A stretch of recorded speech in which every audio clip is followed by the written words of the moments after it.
ஓம் விக்னேஸ்வரா போற்றி, ஓம் நவக்கரன் அருளை போற்றி. தனுசு ராசி நேயர்களுக்கு வணக்கம். தனுசு ராசி காலபுருஷ சக்கரத்தின் 9ஆம் இடம் பாக்கியஸ்தானம். மூலம், போராடம், உத்திராடம் 1ஆம் பாதம் அடங்கிய ராசி மண்டலம். தனுசு ராசிக்கு போது ஜோடியத்தில் தொடர்ந்து வீடியோ போடுறோம்.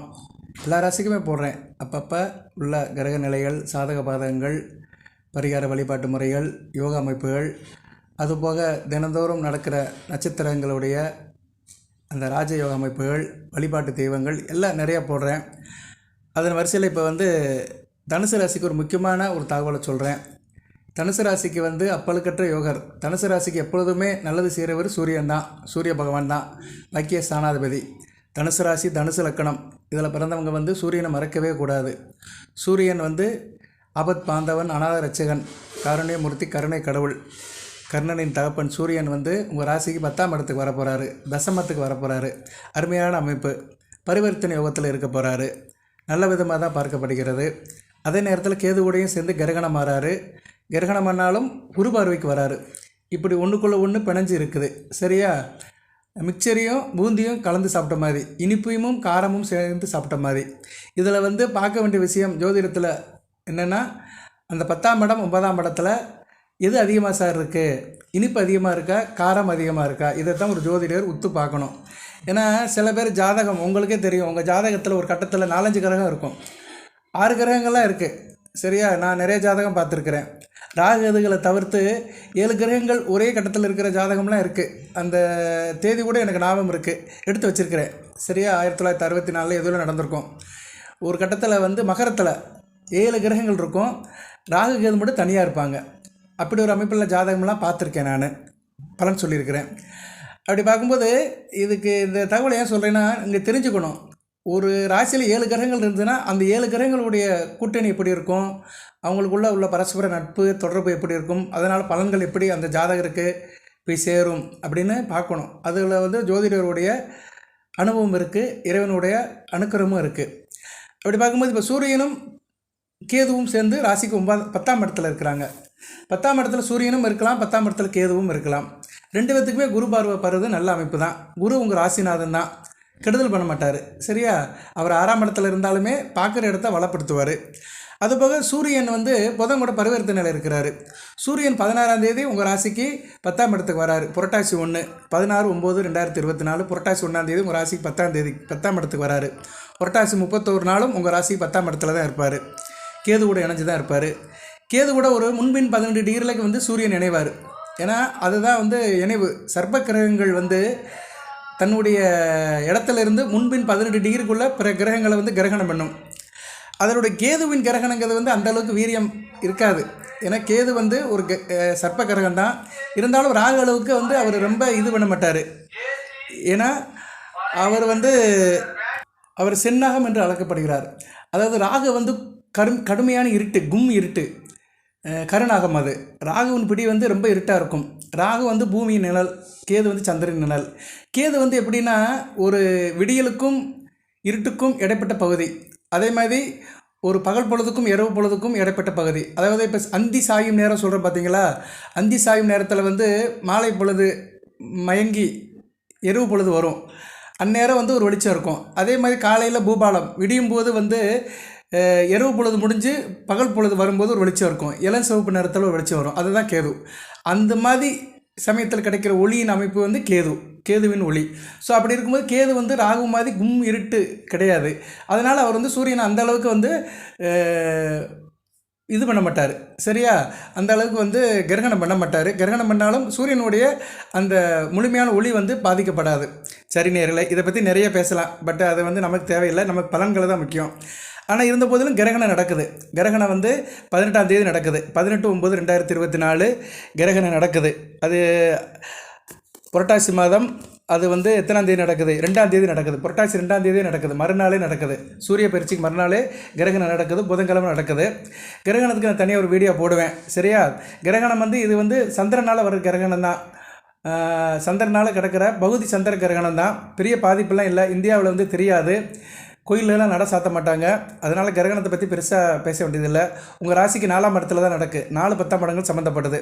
ஓகே, நான் அதை ஒட்டி சில தகவல்களை சொல்கிறேன். தனுசு ராசி கிரகணத்தை ஒட்டி சில தகவல்களை சொல்கிறேன். அது எப்பயும் போல் சொல்கிறது தான், கிரகணத்தை இன்றைக்கி எப்படி இருக்கணும்னு. ஆனால் கிரகணம் வந்து உங்களுக்கு 12ஆம் தேதி காலையிலே முடிஞ்சிடும். 7:43 8:46 முடிஞ்சிடும்.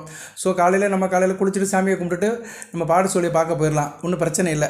கிரகணத்தால் இந்த தடவை பெரிய ஒரு இது இல்லை, இந்தியாவிலும் தெரியாது. ஸோ கிரகணத்தை வந்து நம்ம கன்சிடர் பண்ண வேண்டாம். சரி நேர்களே, இப்போ வந்து சூரியன் வந்து 10ஆம் இடத்துக்கு வராரு. சூரியனுக்கு வீடு கொடுத்த புதன் வந்து 9ஆம் இடத்துல இருக்கிறாரு. அவர் வீட்டில் இவர் வீட்டில் அவர் பரிவர்த்தனை யோகத்தில் இருக்கிறாங்க. 9 10ஆம் இடம் வந்து பரிவர்த்தனை அமைப்பில் இருக்குது. தர்ம கர்மஸ்தானங்கள் பரிவர்த்தனை யோகத்தில் இருக்குது. தர்ம கர்மாதிபதிகளும் பரிவர்த்தனையில் இருக்கிறாங்க. நல்ல விதமாக பார்க்கப்படுகிறது. இதில் வந்து சூரியனுக்கு வீடு கொடுத்த புதன் நல்ல நிலைமையில் இருக்கிறாரு. அதுபோல் கேது வந்து ஒரு சாயா கிரகம், சர்ப்ப கிரகம். அவருக்குன்னு வந்து சொந்த வீடு கிடையாது. எந்த வீட்டில் இருக்கிறாரோ அதுக்கேற்ற மாதிரி தன்னை நிலைப்படுத்திக்கிறாரு. தன்னை பார்த்த கிரகங்களுக்கு ஏற்ற மாதிரி தன்னை நிலைப்படுத்திக்கிறாரு. இப்போ வந்து கேது வந்து புதனுடைய வீட்டில் தான் இருக்கிறார். புதன் பரிவர்த்தனை யோகத்தில் இருக்கிறார். அதனால் ஒன்றும் பிரச்சனை இல்லை. 22/9/2024 பின்னாடி புதன் வந்து கன்னிக்கே வந்துடுவார். தான் உச்ச வீட்டுக்கு வந்துடுவார். கூடுதல் சிறப்பு தான். அதனால் கேது வந்து அந்த அளவுக்கு கெடுபலன்களை செய்ய மாட்டார். கெடுபலங்களை செய்ய மாட்டாருன்னு என்ன, சூரியனை அந்த அளவுக்கு பாதிக்க மாட்டார். இதுதான் பெரிய விஷயம். இங்கே வந்து நம்ம அப்சர்வேஷன் பண்ணி உள்ளே போய் பார்க்கும்போது சூரியன் வந்து பெரும்பாலும் 10ஆம் இடத்துல கேது கூட சேர்ந்து இருக்கிறதுனால பாதிப்பு நிறைய அடைய மாட்டார். இயல்பு நிலையில் தான் இருப்பார். சரியா? ஏன்னா சூரியனுக்கு வீடு கொடுத்தோன்னே நல்ல நிலைமையில் தான் இருக்கிறாரு. குரு பார்வையில் இருக்கிறது கூடுதல் சிறப்பு தான். அதே நேரத்தில் இன்னொன்று நடக்குது. செவ்வாயும் பார்க்குறாரு. செவ்வாய் வந்து சூரியனை பார்க்கல, 10ஆம் இடத்தை பார்க்குறாரு. சரியா? செவ்வாய் பார்க்குறது கொஞ்சம் டிஸ்டர்பன்ஸ் இருக்க தான் செய்யும். சரியா? இல்லைன்னு சொல்ல முடியாது. செவ்வாய் ராசிக்கு 7ஆம் இடத்துலேருந்து 10ஆம் இடத்தை பார்க்குறாரு. இப்போ வந்து செவ்வாய் தான் இங்கே வந்து கொஞ்சம் தனுசு ராசிக்கு இப்போ குருஷியலாக இருக்கிறாரு. இதை தான் நான் போன வீடியோவில் சொல்லியிருந்தேன். விநாயகர் சதுர்த்தி முன்னிட்டு உங்களுக்கு உள்ள யோக பலன்களை சொல்லும்போது செவ்வாய்க்கிழமை தோறும் இறை விட்டுட்டு போகும்போது கந்தசஷ்டி கவசம் படிங்கன்னு சொன்னேன். அதை தொடர்ந்து செய்யுங்க. சரியா? இப்போதைக்கு கிரக நிலைகள்லாம் நல்லா தான் இருக்குது. சரியா? ஒன்றும் பிரச்சனை இல்லை. செவ்வாய் தான் கொஞ்சம் சரியில்லாமல் இருக்கிறாரு. அதனால் நீங்கள் வந்து கந்தசஷ்டி கவசம் படிக்கிறது ரொம்ப முக்கியம். படிக்கலாம் அல்லது கேட்கலாம். இது வந்து அருமருந்து. அட் ப்ரெசென்ட் என்றைக்குமே நிகழ்காலத்தில் சில நிறைவுரைகளை சரி பண்ணிட்டாலே நமக்கு வந்து வாழ்க்கை நல்லாயிருக்கும். எதிர்கால பலன்கள் இருக்குது, அதை நான் சொல்லுவேன். நான் உங்களுக்கு என்னுடைய வீடியோ தொடர்ந்து பார்க்குறவங்களுக்கு தெரியும். நான் நிகழ்காலத்தையும் பேசுவேன், எதிர்காலத்தையும் சொல்லுவேன். எதிர்காலத்தில் சொன்னாலும் ரொம்ப நீளமாக சொல்ல போகிறது கிடையாது. சில பேர் 7 வருஷத்துக்கு பலன்லாம் சொல்கிறாங்க. சத்தியமாக நடக்க போகிறது கிடையாது. அது நடக்குதோ என்னமோ, அதுக்கு ஊர்ஜிதம் கிடையாது, எவிடன்ஸ் கிடையாது. அதாவது நிகழ்காலத்தில் நின்று எதிர்காலத்தில் கணிக்கலாம். அது கோச்சாரத்தில் எவ்வளோ நாள் சார் கணிக்கலாம்? ஒரு 15 நாள், 1 மாதம், அதிகபட்சம் போனால் 2 மாதம் கணிக்கலாம். அதுக்கு மேலே நிறைய மாறுதுங்க. தனி மனித வாழ்க்கையில் எவ்வளவோ மாறுது. உங்களுக்கே தெரியும். நீங்கள் ஒரு குடும்பத்தில் இருப்பீங்க, எவ்வளோ மாற்றம் ஆகுது. ஒரு வாரத்திலே எவ்வளோ மாற்றம் ஆயிடுது. நேற்று மாதிரி இன்றைக்கி நம்மளால் இருக்க முடியல. நம்ம உடம்பே நம்ம பேச்சை கேட்க மாட்டேங்கி, அசிதி ஆயிடுது. சில நேரம் வந்து ஒரு மாதிரியாக சுணங்கி போயிடுது.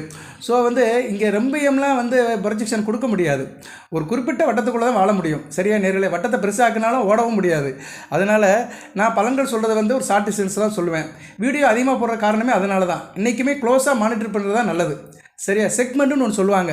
செக்மெண்ட்னா என்னென்னா பிரித்து சொல்லணும். அதை வந்து அந்தந்த காலகட்டத்துக்கு பிரித்து சொன்னோம்னா அது வந்து பலன்கள் வந்து செவியில் போய் நிற்கும், மனசுலேயும் நிற்கும். செவி வழியாக மனசில் போய் நிற்கும், நல்ல பலன்களை கொடுக்கும்.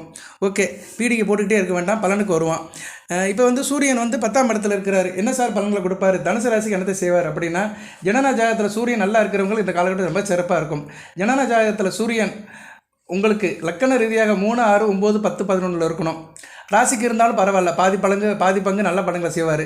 ராசிக்கு அவர் வந்து 3 6 10 11 இருக்கணும். ராசினா என்ன? நீங்கள் வந்து தனுசு ராசியில் பிறந்திருப்பீங்க. அப்போ எந்த மாதத்தில் பிறந்திருந்தால் நல்லாயிருக்கும் சார் அப்படின்னு பார்த்தோம்னா, இந்த வீடியோன் படி, இந்த சூரியனின் படி, சூரியன் சம்மந்தப்பட்ட தொழில்கள் நல்லபடியாக இருக்கும். அது யாராக இருக்குது சார்? நல்லபடியாக இருக்கும். 3ஆம் இடம், அதாவது மாசி மாதம் பிறந்தவங்களுக்கு நல்லபடியாக இருக்கும். அடுத்து 6ஆம் இடம், வைகாசி மாதம் பிறந்தவங்களுக்கு கூடுதல் சிறப்பாக இருக்கும். அடுத்து 9ஆம் இடம், ஆவணி மாதம் பிறந்தவங்களுக்கு நல்லாயிருக்கும். 10ஆம் இடம், புரட்டாசி மாதம் பிறந்தவங்களுக்கு நல்லாயிருக்கும். 11ஆம் இடம், ஐப்பசி மாதம் பிறந்தவங்களுக்கு நல்லாயிருக்கும்.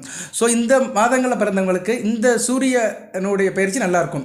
இந்த புரட்டாசி மாதம் வருகிற சூரியன் வந்து தனுசு ராசி நேயர்களுக்கு இந்த குறிப்பிட்ட மாதத்தில் பிறந்தவங்களுக்கு கூடுதல் நன்மைகளை செய்வார். இவ்வளோதாங்க. சரியா? தனுசு ராசிலே நிறைய மாதத்தில் பிறந்திருப்பீங்க, 12 மாதத்தில் பிறந்திருப்பீங்க தமிழ் மாதத்தில். ஆனால் நான் சொன்ன மாதங்கள் அந்த மாசி, வைகாசி, ஆவணி, புரட்டாசி, ஐப்பசி, இந்த 5 மாதத்தில் பிறந்தவங்களுக்கு ஒரு படி தூக்கலாக இருக்கும். ஒரு படி இல்லை, 10 படி கூட சொல்லிக்கலாம். கொஞ்சம் தூக்கலாக பலன்களை கொடுப்பாரு. ஏன்னா சூரியன் அந்த அமைப்பை செய்வார். சரியா? ஆத்மகாரகன் கண்டிப்பாக தனுசு ராசிக்கு செய்வார். அதுபோக மற்ற பலன்கள் எப்படி சார் இருக்குன்னா, படிக்கிற மாணவர்களுக்கு நல்ல விதை பார்க்க படிக்கிறது. உயர்கல்வி படிக்கிற மாணவர்கள் நல்ல விதை படிப்பீங்க. கையில் காசு பணம் இருக்கும். நல்லது ஒரு காரியத்தை பண்ணுவீங்க. அரசியல்வாதிகளுக்கு நல்ல ஒரு காலகட்டமாக இருக்கும். அரசாங்கத்தில் வேலை பார்க்குறவங்களுக்கு பதவியில் ஒரு நிரந்தரம் வரும், பதவி ஏற்றம் இருக்கும், பதவியில் சிறப்பாக இருப்பீங்க, பாராட்டு பெறுவீங்க. எந்த ஒரு வேலையும் நல்லபடி செஞ்சு முடிப்பீங்க. சரியா? பர்டிகுலராக அரசு உத்தியோகத்தில் இருக்கிறவங்களுக்கு. அதுபோக சில பேருக்கு திடீர் வாய்ப்பு வசதிகள்லாம் வரும். அது யாராக இருந்தாலும் சரி, சரியா? நீங்கள் எந்த நிலையில் இருந்தாலும் சரி திடீர் வாய்ப்பு வசதிகள் வரும். அதனால் உங்களுக்கு ஒரு லாபங்களும் கிடைக்கும்.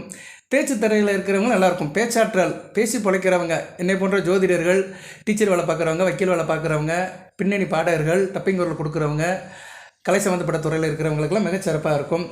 அதுபோக உங்களுக்கு ஒரு வெளிப்படைத்தன்மை இருக்கும், டிரான்ஸ்பரன்சியாக இருப்பீங்க, ஆளுமை அதிகாரம் இருக்கும், தன்னம்பிக்கை இருக்கும், தொழில் முனைவோர்களுக்கு நல்ல விதமாக பார்க்கப்படுகிறது. கல்வி அறக்கட்டளை வச்சுக்கிறவங்களுக்கு மிகச்சிறப்பாக இருக்கும். சரியா? இந்த காலகட்டம் மிகச்சிறப்பாக பார்க்கப்படுகிறது. குறுகிய காலத்தில் அந்த புரட்டாசி மாதத்தில் ஷார்ட் பீரியடில் நிறைய பணம் சேர்ப்பீங்க. அது ஒரு முக்கியமான விஷயத்தை சூரியன் செய்வார். அதாவது எப்படின்னா, இந்த வியாபாரம் பண்ணுறவங்களுக்கு அது சாத்தியப்படும். அது வாங்கி பொருளை போட்டிருப்பாங்க, ஆனால் டக்குன்னு ஒரு 4-5 நாளாக தீர்த்து போயிடும். அந்த அளவுக்கு கஸ்டமர் வருவாங்க, பொருளெல்லாம் கடையில் இருக்க பொருள்லாம் டக்குன்னு விற்று போயிடும். அப்புறம் அடுத்த ஆர்டர் கொடுத்துருப்பாங்க. அந்த ஆர்டர் கொடுத்த பொருள் வேணால் வரதுக்கு லேட்டாக இல்லையே, வாங்கி வச்ச பொருள் டக்குன்னு விற்றுரும். இது சில பேருக்கு நடக்கும், இது வாழ்க்கையிலே நடக்கும். தொழில் வியாபாரம் சம்மந்தப்பட்டவங்களுக்கு இந்த அனுபவம் நிறையா இருக்கும். அது மாதிரி சம்பவம் இப்போ நடக்கும். தனுசு ராசியில் தொழில் வியாபாரம் பண்ணுறவங்களுக்கு நீங்கள் வாங்கி வச்சிருக்க பொருளெல்லாம் சீக்கிரம் வியாபாரம் விற்றுரும். அதனால் இப்போயே ஆர்டர் கொடுத்து வச்சுருங்க. கூடுதலாகவே ஆர்டர் கொடுத்து வச்சுருந்தீங்கன்னா இந்த மாதம் சர்க்கிள் விஷயம் நல்லாயிருக்கும். வியாபாரம் படு ஜோராக இருக்கும், நல்லபடியாக போகும். அதனால் லாபமும் இருக்கும். ஆள் நல்ல தைரியமாக இருப்பீங்க, காசு பணமும் நல்லா கையில் சேரும். தேக ஆரோக்கியம் மிகச்சிறப்பாக இருக்கும். ஏன்னா சூரியன் ஆத்மகாரகன். ஒரு மனிதனுக்கு தேக ஆரோக்கியத்தை கொடுக்குறவர் அவர் தான். நோயற்ற உடலை கொடுக்குறவர், ஆரோக்கியமான உடலை கொடுக்குறவர், நல்ல ஒரு நேர்த்தியான அமைப்பை கொடுக்குறவர் சூரியன் தான். அவர் 10ஆம் இடத்துல இருக்கிறது நல்ல அமைப்பு தான். அதுபோல் சில பேர் பல தொழில் பார்ப்பாங்க. சரியா? பலதரப்பட்ட தொழில் பார்க்குறவங்களுக்கு இந்த காலம் உகந்ததாக இருக்கும். ஆள் நல்லா இருப்பீங்க. சரியா? பிள்ளைகளும் நல்லாயிருக்கும், உங்கள் சந்ததிகளும் நல்லாயிருக்கும். பிள்ளைகள் விஷயத்துலையும் நல்ல ஒரு ஏற்றத்தை பார்ப்பீங்க. அதுபோக புதனும் பரிவர்த்தனை யோகத்தில் இருக்கிறார். 10 குடைவனும் பரிவர்த்தனை யோகத்தில் 22ஆம் தேதி வரைக்கும் இருக்கிறதுனால கண்டிப்பாக செய்வார். சிறப்பாகவே பார்க்கப்படுகிறதுங்க. சரியா? நான் சூரியனை வச்சு தான் இப்போ நான் சொல்கிறேன். இருந்த போதிலும் சூரியன் 9ஆம் இடத்துல கேது கூட சேர்ந்து இருக்கிறதுனால உங்களுக்கு நிதி நிலைமை நல்லபடியாக இருக்கும். நிதி நிலைமைனா என்ன சார் அப்படின்னா, கையில் ஃபினான்ஷியல் கண்டிஷன் நல்லாயிருக்கும்.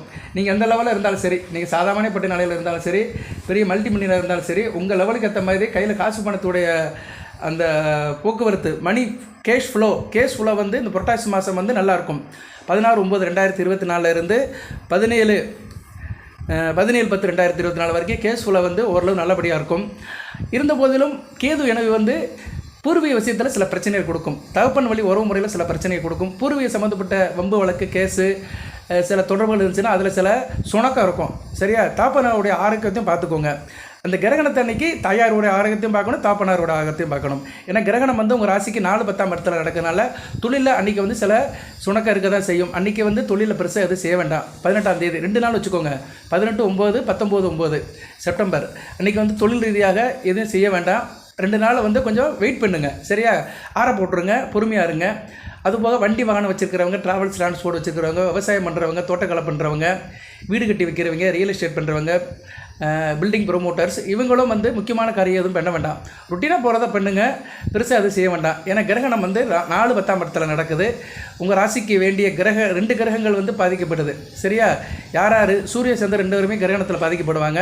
இதில் சந்திரனை காட்டிலும் சூரியன் தான் தனுசு ராசிக்கு அப்பலுக்கற்ற யோகர். சந்திரன் அஷ்டமாதிபதி தான், 8 குடைவன் தான். ஸோ 8 குடைவனும் 4ஆம் இடத்துல இருக்கிறதுனால தாயாரோட ஆரோக்கியத்தை பார்த்துக்கோங்க, தாயாரோட உடல்நலத்தை பார்த்துக்கோங்க. அந்த கிரகணம் நடக்கிற அன்னைக்கு 2 நாட்கள் 18-19 செப்டம்பர். சரி நேயர்களே, வேறு என்ன சார் பலன்கள் கூடுதலாக இருக்குது அப்படின்னு பார்த்தோம்னா, இந்த காலகட்டம் ஆள் வைராக்கியமாக இருப்பீங்க. அரசியல்வாதிகளுக்கு நல்லாயிருக்கும், ஒரு கொள்கைப்பட்டோடு இருப்பீங்க. அதே மாதிரி சில நேரத்தில் கொஞ்சம் அடாமெண்ட்டாக இருப்பீங்க, பிற பேச்சை கேட்க மாட்டீங்க. ஒரு இது இருக்கும், என்னென்னா மனதில் ஒரு வைராக்கியம், ஒரு இறுகமான தன்மை இருக்கும். ஏன்னா கேது இருக்கிறார் பார்த்தீங்களா? கேது ஒரு கெட்டியான கிரகம். சரியா? அவர் என்ன பண்ணுவார்னா, சூரியனே ஏற்கனவே வைராக்கியத்துக்குள்ள கிரகம் தான். அந்த வைராக்கியத்தை கூடுதல் படுத்துவார். அது என்ன ஆகும்னா சில நேரத்தில் ஹெட்டு விட்டால் மாறிடும், தலைக்கணமாக போயிடும். அதனால சில நேரத்தில் மற்றவங்க பேச்சை கேட்க மாட்டீங்க. அதை நீங்கள் கொஞ்சம் சரி பண்ணிக்கோங்க. ஏன்னா என்றைக்குமே நம்ம மற்றவங்களோட இணக்கமாக தான் வாழணும். கூடி வாழ்ந்தால் கோடி நன்மை. சரி நேயர்களே, நான் அதுக்கு மேலே அதை பற்றி சொல்ல விரும்பலை. ஏன்னா ஜோதிடம் சொல்கிறேன்னு சொல்லிவிட்டு உங்களை அட்வைஸ் பண்ண முடியாது. ஏன்னா ஒவ்வொருத்தருக்கும் ஒரு ஹேபிட் இருக்கும், ஒரு நேச்சரில் இருப்பீங்க. அந்த நேச்சர் படி தான் வாழ முடியும். இருந்தாலும் நீங்கள் சில நேரங்களில் கொஞ்சம் ஜகஜமாக இருந்தீங்கன்னா உங்களுக்கு நல்லது. உங்களை சுற்றி இருக்கிறவங்களும் சந்தோஷமாக இருப்பாங்க. ஓகே, எதுக்கும் கவலைப்பட மாட்டீங்க. சில பேருக்கு மனதில் சில விரக்தி, வக்கர குணம் வர்றதுக்கு வாய்ப்பு இருக்கும். அதனால் கொஞ்சம் கவனமாக இருங்க. வக்கர குணம் வரும், ஏன்னா கேது சூரியன் நினைவு, வக்கர குணம் வரும். இருந்தாலும் வக்கர குணத்தை மனசுக்குள்ளே நினைப்பீங்க, செயல்படுத்த மாட்டீங்க. ஏன்னா குரு பார்வை இருக்கிறதுனால அந்த வக்கர குணத்தை மனதுக்குள்ளே வச்சுக்குருவீங்க. வக்கர குணம்னா என்ன சார் அப்படின்னா, ஒரு என்ன சொல்லுவாங்க, அது காம்ப்ளெக்ஸ் மாதிரி தான். இன்ஃபீரியாரிட்டி காம்ப்ளெக்ஸ், சுப்பீரியாரிட்டி காம்ப்ளெக்ஸ் சொல்கிறாங்கல்ல. தன்னால் முடியும் அதுங்கிறது ஒரு வக்கர குணம் தான். என்னால் எதுவுமே முடியாதுன்னு நினைக்கிறது வக்கர குணம் தான். ஸோ உங்களுக்கு வந்து கொஞ்சம் ஒரு வக்கர குணம் இருக்க தான் செய்யும். அது ஒவ்வொருத்தருக்கும் வித்தியாசப்படும். அந்த வக்கர குணம் அப்படி வந்துச்சுன்னா அதை வந்து கொஞ்சம் கண்ட்ரோல் பண்ணிக்கோங்க, சரியா? ஆனால் அதை வந்து நீங்கள் நினைப்பீங்க, செயல்படுத்த மாட்டீங்க. ஏன்னா குரு பார்க்குறதுனால அது மனதுக்குள்ளே வந்துட்டு போகும். அந்த வக்கர குணத்தெல்லாம் கொஞ்சம் தவிர்த்து வச்சுருங்க. புரட்டாசி மாதம் இருக்கும், அது இல்லைன்னு சொல்ல மாட்டேன் நான், சரியா? மனதுக்குள்ளே தேவையில்லாத சிந்தனைகள் வரும், சிலரை பற்றி தவறான புரிதல்கள் வரும், அவங்க மேலே வந்து நமக்கு வந்து இருக்கிற பாசம் வந்து வெறுத்து போகிற மாதிரி இருக்கும், சரியா? இது வந்து உறவு முறையில் வரும், நெருங்கிய வட்டாரத்தில் வரும். அதுபோக உடன் வேலை பார்க்குறவங்ககிட்டையும் இருக்கும். சில பேரை பார்த்தா நமக்கு பிடிக்காது வேலை பார்க்குற இடத்துல. அவங்க மேலே வந்து மனதுக்குள்ளேயே ஒரு என்ன சொல்லுவோம்னா ஒரு காழ்ப்புணர்ச்சியோடு தான் இருப்போம், சரியா? காழ்ப்புணர்ச்சியோடு இருப்போம். அவனை எப்படா கவிழ்த்து விடலாம்னு நினச்சிட்டு இருப்போம். அது மாதிரி எண்ணங்கள் நிறைய இந்த காலகட்டத்தில் வரும். அதை வந்து அதுக்கு ஒரு எல்லை போட்டுருங்க, சரியா? அதை வந்து செயல்படுத்தாதீங்க. அப்படி வந்தாலுமே அதை வந்து மனசுக்குள்ளே வச்சுக்கோங்க. ஓகே நேயர்களே. அதுபோக மற்றபடியில் ஒன்றும் பிரச்சனை இல்லை. சில பேர் வந்து குறுக்கு வழியில் பணம் சம்பாதிக்கலாமா நினைப்பாங்க, சரியா? தொழிலில் வந்து குறுக்கு வழியில் பயன்படுத்துறது. குறுக்கு வழிங்கிறது நிறையா இருக்குது. அரசியல் சட்டத்துக்கு உட்பட்டும் இருக்குது, சட்டத்துக்கு அப்பாற்பட்டும் இருக்குது. எதாக இருந்தாலும் கொஞ்சம் நேர்மையாக இருங்க. இந்த காலகட்டத்தில் வந்து கொஞ்சம் நேர்மையாக இருக்கணும். ஏன்னா கேது என்ன இருந்தாலும் சாயா கிரகம், சர்ப்ப கிரகம், நிழல் கிரகம். அவர் வந்து சில மேஜிக் வேலையெல்லாம் பண்ணுவார். பொதுவாக கேது வந்து மாந்திரிகம் சம்மந்தப்பட்ட கிரகம். சூரியன் ஆத்மகாரகன், பிரபந்தத்துக்கு ஒளியை கொடுக்குறவன், அப்பல் கற்ற யோகன், பரிசுத்தத்துக்கு சொந்தக்காரன். ஏன்னா சூரிய பிரகாசம். அவர் வந்து அந்த கேதுவோட இணையும் போது கொஞ்சம் அந்த மயக்க நிலை வரத்தான் செய்யும், சரியா? மயக்க நிலை கொஞ்சம் இருக்கத்தான் செய்யும். அதனால் கொஞ்சம் கவனமாக இருக்கணும். நம்ம ஃபீவர் வந்துச்சுன்னா மாத்திரை போட்டோம்னா ஒரு மயக்கமாக இருப்போம். காலையில் போட்டவங்களுக்கு நான் தெரியும், அது ஃபீவர் அன்றைக்கி உடம்பு வந்து ஒரு மயக்க நிலையில் இருக்கும். பேராசிட்டமால் போட்டாலும் சரி, அந்த ஆன்டிபயோட்டிக் போட்டாலும் சரி, கொஞ்சம் மயக்க நிலையில் இருப்போம். அது மாதிரி ஒரு மயக்க நிலை இருக்கும். ஆளை சாச்சிடாது, இருந்தாலும் ஒரு மயக்க நிலையில் இருக்கும். அந்த மயக்க நிலையில் வந்து நீங்கள் வந்து கொஞ்சம் ஸ்டெபிலைஸ் பண்ணிக்கணும், சரியா? இதெல்லாம் இந்த புரட்டாசி மாதத்தில் நீங்கள் ஃபேஸ் பண்ணுற மாதிரி இருக்கும், சரியா? அதுவும் பர்டிகுலராக சூரியன் கெட்டு போனவங்களுக்கு கூடுதலாக இருக்கும். சூரியன் எப்படி சார் கெட்டு போயிருப்பார் அப்படின்னா, ஜனன ஜாதகத்தில் சூரியன் வந்து ராகு பிடியிலும் கேது பிடியிலும் இல்லைனா அமாவாசை சந்திரன் கூட சேர்ந்துருப்பார், இல்லைனா சனி பகவான் பார்வையில் இருப்பார், சரியா? சனி பகவான் பார்வையில் இருப்பார், இல்லைனா சனி பகவான் கூட சேர்ந்து இருப்பார். அதை வந்து உங்கள் ஜாதகத்தில் பார்த்தா தான் தெரியும். ஏன்னா சனி சூரியன் எந்த இடத்துல இருக்காங்கன்னு சொல்ல முடியாது. சனி பகவானுடைய 3, 7, 10 பார்வையில் இருப்பார். இல்லைனா சில நேரத்தில் செவ்வாய் கூட சேர்ந்துருப்பார். செவ்வாய் கூட சேர்ந்தாலும் சூரியன் கொஞ்சம் கெட்டு போயிடுவார், சரியா? கொஞ்சம் முன்கோபத்தை முரட்டை குணத்தை கொடுத்து கொஞ்சம் ஜாதகரை வந்து ஒரு நேர்பாதையில் கொண்டு போட மாட்டார், சரியா? ஷார்ட்கட்டில் கொண்டு போக சொல்லுவார். அதனால் சூரியன் பாதிக்கப்பட்டவர்களும் கொஞ்சம் கவனமாக இருக்கணும். ஓகே நேயர்களே. அதுபோக வந்து 10ஆம் இடத்துல இருக்கிற இந்த இணைவு வந்து பணப்பலம் நல்லா இருக்கும். அதுதான் நான் ஏற்கனவே சொல்லிட்டேன், நிதி மேலாண்மைன்னு சொல்லிட்டேன். பணப்பலம் நல்லாயிருக்கும். திரைப்படத்துறையில் கதை ஆசிரியர்கள், கதை எழுதுகிறவங்க, கட்டுரை எழுதுகிறவங்களுக்கு நல்லாயிருக்கும். அதுபோல் கைத்தொழில் பண்ணுறவங்களுக்கு நல்லாயிருக்கும். கைவினைப் பொருட்கள் செய்கிறவங்க, வீட்டில் ஆணாக இருந்தாலும் சரி பெண்ணாக இருந்தாலும் சரி கைத்தொழில் பண்ணுறவங்க நல்லாயிருக்கும். அது நிறையா இருக்குது, அதுக்குள்ளே போக வேண்டாம். சிற்பிகளுக்கு நல்லா இருக்கும். சிற்பி, கல் சிற்பிகள், மரத்தச்சு வேலை பார்க்குறவங்க, நகை ஆசாரி, அது மாதிரி இவங்களுக்குலாம் நல்லாயிருக்கும். ஒரு பொருளை வந்து உருக்கி உருவ செய்கிறவங்க, சரியா? உருக்கினாலும் சரி, அதை உடைச்சாலும் சரி, ஏதோ ஒரு பொருளுக்கு வந்து உயிர் கொடுத்து ஷேப் பண்ணுறவங்களுக்கு நல்லபடியாக இருக்கும். அந்த வேலை நல்லாயிருக்கும். இருந்த போதிலும் சில கலக்கமும் இருக்கும், சரியா? மயக்கம் சொன்னேன் பார்த்தீங்களா? அந்த மயக்கம் வந்து ஒரு கலக்கத்தையும் கொடுக்கும். கவனமாக இருக்கணும். மருத்துவத்துறையில் இருக்கிறவங்க மிகச்சிறப்பாக இருப்பீங்க. சூரியன் ஒரு மருத்துவம் உள்ள குணமுள்ள கிரகம். கேது அருமையான கிரகம். சித்தா, ஆயுர்வேதா இதில் இருக்கிறவங்களும் மிகச்சிறப்பாக இருக்கும். சித்தா, ஆயுர்வேதா இந்த மூலிகை மருந்தெல்லாம் கொடுக்குறாங்கல்ல, இவங்களுக்கெல்லாம் இந்த காலகட்டம் நல்லாயிருக்கும். 10ஆம் இடத்துல இருக்கிறதுனால அந்த தொழில் பண்ணுற டாக்டர்ஸுக்கு நல்லாயிருக்கும். குரு பார்வையும் இருக்குது. ஸோ 10ஆம் இடத்துக்கு வந்து குரு, சூரியன், கேது, புதனும் உள்ளே வராரு. ஸோ இதெல்லாம் நாளும் சேர்றதுனால மருத்துவத்துறையில் இருக்கிறவங்களும் மிகச்சிறப்பாக பார்க்கப்படுகிறது. பர்டிகுலராக சித்தா, ஆயுர்வேதாவுக்கு கூடுதல் சிறப்பாக பார்க்கப்படுகிறது. தொழில் நல்லா இருக்குங்க. குட்டி கழித்து பார்த்தோம்னா தனுசு ராசியை சேர்ந்தவர்களுக்கு தொழில் மிகச்சிறப்பாக இருக்கும். மற்ற பலன்களை நான் வந்து நிறைய உரையை சொல்லியிருக்கிறேன், கவனமாக வச்சுக்கோங்க.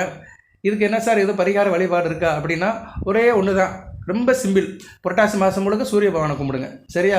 சூரிய பகவான் நம்ம வீடு தேடி வர கடவுள். சூரிய பகவானை காலையில் எழுந்தோடனே குளிச்சுட்டு சூரிய பகவானை கும்பிட்டுட்டு கடமைகள்லாம் செய்யுங்க. வேறு ஒன்றும் இல்லை, சரியா? அவர் நாமத்தை சொல்லுங்கள். ஓம் சூரிய பகவானை போற்றி, ஆதித்தனே போற்றின்னு சொல்லுங்கள். ஆதித்ய கிருதய மந்திரம் இருக்குது, அதை கூட படித்து சொல்லலாம். அதெல்லாம் சொல்ல முடியாதவங்க சூரிய பகவானுடைய நாமத்தை சொல்லுங்கள். ஓம் சூரிய பகவானே போற்றி, கார்த்திகை நட்சத்திரத்துக்கு உரியவனை போற்றி, உத்தர நட்சத்திரத்துக்கு உரியவனை போற்றி, உத்திராட நட்சத்திரத்துக்கு உரியவனை போற்றி, ஈயவனை போற்றி, பகலவனை போற்றி, உதயனை போற்றி, மார்த்தாண்டனை போற்றி, நவக்கர தலைவனை போற்றி, வெற்றி குருவனை போற்றி, புதிர்காரகனை போற்றி, தாப்பனை போற்றி, ஆதித்தனை போற்றி, பகலவனை போற்றி, பரதியை போற்றி, பதுமனை போற்றி, விக்கிரமனை போற்றி, இப்படி அவர் நாமத்தை நீங்கள் சொல்லுங்கள், சரியா? நேரில் நிறைய இருக்குது, சரியா? அதை நான் சொன்னோம்னா அதை வீடியோவில் எடுத்து கூடும். எனக்கு தெரிஞ்ச நான் சொல்லணும்னு அவசியம் இல்லை. இருந்தாலும் சில நாமத்தை தமிழ்லேயே இருக்குது, சூரிய பகவானுடைய நாமம் நிறைய இருக்குது. சரியா? அவர் நாமத்தை நீங்கள் சொல்லலாம். சரி நேயர்களே, அடுத்தடுத்து வீடியோ போடுறேன். அடுத்து சுக்கிரன் நல்ல நிலைமைக்கு தான் வராரு 15ஆம் தேதிக்கு மேலே. ஏன்னா சுக்கிர பயிற்சிக்கு பின்னாடி தான் இந்த சூரிய பயிற்சியே நடக்கு. அதை சொல்லியிருக்கணும்னு நான் சொல்ல மறந்துட்டேன். ஏன்னா சுக்கிரன் 15ஆம் தேதி உங்கள் ராசிக்கு 11ஆம் இடத்துக்கு வந்துடுறாரு. அருமையான அமைப்பு. ஸோ சுக்கிரனும் அளப்பரிய யோகத்தை கொடுக்குறாரு. ராசிக்கு 11ஆம் இடத்துக்கு வந்துட்டு 5ஆம் இடத்தை பார்க்குறது மிகச்சிறப்பு. சரியா? அதனால் யானை வரும் பின்னே, மணி ஓசை வரும் முன்னே.